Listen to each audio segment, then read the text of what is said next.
ऐकूया ठळक मराठी बातम्या. आकाशवाणी नागपूर. हेमांगी कुलकर्णी आपल्याला ठळक बातम्या देत आहे. केंद्रीय राज्यमंत्री डॉक्टर जितेंद्र सिंग यांनी मधुमेह प्रतिबंधाला राष्ट्रीय प्राधान्य देण्याचं आवाहन केलं असून ग्रामीण भागातील वाढता मधुमेहाचा प्रादुर्भाव रोखण्यासाठी तंत्रज्ञान आधारित आणि समुदाय केंद्रित उपायांची गरज व्यक्त केली आहे. RSSDIच्या डायबिटीज रुरल आउटरीच डिजिटल पोर्टलचं उद्घाटन आणि विश्वास मधुमेह जागरूकता व्हिडिओ लायब्ररीचं लोकार्पण करताना ते बोलत होते. महसूल मंत्री चंद्रशेखर बावनकुळे यांनी वंदे मातरम गीताचा अपमान हा देशाच्या संस्कृतीचा आणि राष्ट्रभक्तीचा अपमान असल्याचं म्हटलं आहे. वंदे मातरमचा अवमान करणाऱ्यांवर कठोर कारवाई करण्याची मागणी पंतप्रधान नरेंद्र मोदी आणि केंद्रीय गृहमंत्री अमित शाह यांच्याकडे करणार असल्याचं त्यांनी सांगितलं. दरम्यान निवडणूक आयोगाच्या यंत्रणेविरोधात वक्तव्य करून आमदार रोहित पवार नकारात्मक वातावरण निर्माण करत असल्याची टीका बावनकुळे यांनी केली आहे.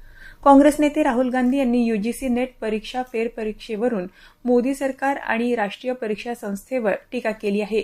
इंग्रजी, वाणिज्य आणि समाजशास्त्र विषयांची फेरपरीक्षा घेण्याच्या निर्णयावर प्रश्न उपस्थित करत NTAच्या नेतृत्वाची जबाबदारी निश्चित करण्याची मागणी त्यांनी केली.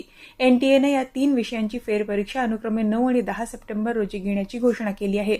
पर्यावरण संवर्धन आणि प्लास्टिक मुक्तीचा संदेश देण्यासाठी अकोला अर्बन कोऑपरेटिव्ह बँकेतर्फे शहरातील 3 ठिकाणी एकाच वेळी 1000 कापडी पिशव्यांचं वाटप करण्यात आलं. श्रीवास्तव चौक, जठारपेठ आणि तुकाराम चौक इथं झालेल्या उपक्रमातून नागरिकांना प्लास्टिकचा वापर टाळून पर्यावरणपूरक पर्याय स्वीकारण्याचं आवाहन करण्यात आलं. आज श्रावण महिन्यातला पहिला सोमवार असून विविध महादेव मंदिरांमध्ये भाविकांनी मध्यरात्रीपासूनच गर्दी केली आहे. नागपुरात तेलंगखेडीजवळ असलेल्या कल्याणेश्वर मंदिरात भक्तांची लगबग दिसून आली. चंद्रपूर जिल्ह्यातील भद्रावतीच्या प्राचीन भद्रनाग मंदिरात नागपंचमीनिमित्त पहाटेपासून हजारो भाविकांनी दर्शनासाठी गर्दी केली आहे. राज्यातील एकमेव नागमंदिर म्हणून ओळखल्या जाणाऱ्या या मंदिरात 9 फण्यांच्या नागाची मूर्ती असून महाराष्ट्रासह तेलंगणा, छत्तीसगड आणि मध्य प्रदेशमधून भाविक इथं दाखल झाले आहे. नागदेवतेची विशेष पूजा आणि अभिषेक करून नागपंचमीच्या उत्सवाला देखील सुरुवात करण्यात आली.